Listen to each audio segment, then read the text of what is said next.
Hi everyone, today's Tuesday, March 17th. Happy St. Patrick's Day. And for this Lenten reflection, I wanted to take a few minutes to talk to you guys about sacrifice. During Lent, we're used to giving something up.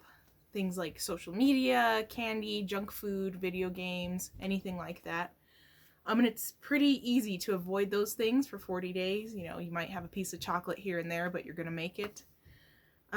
But this Lent is different. This Lent, a lot more is up in the air. There's a lot of fear based around the coronavirus. And this disease has caused us to give up things and make sacrifices that we normally wouldn't, or even that we would want to. For you teens out there, this looks like giving up school, your graduations, sporting events, performances that you've been working towards all semester.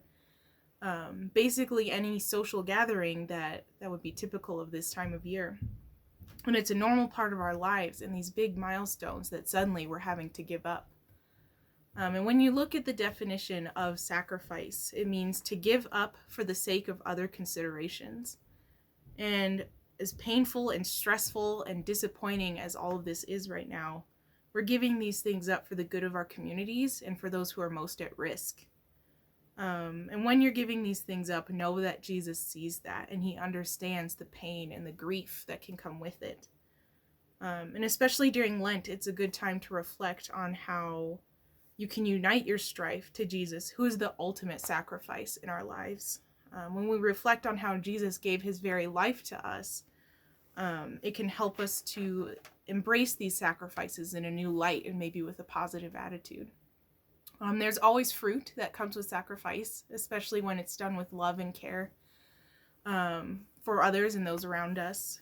But in our current situation, with everything so up in the air and chaotic, it can be hard to see what these fruits might be.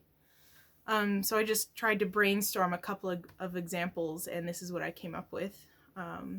If you're self-quarantining or just spending time away from work or school, you have more alone time, and this can be time to practice self-care, self-healing, and even spending time in silence to better listen to God's voice. It's a good time to reconnect with your families, parents who are home from work, kids that are home from school. It's an opportunity to slow down, reconnect with each other, and to just be one as a family for a time of year that isn't typical for that.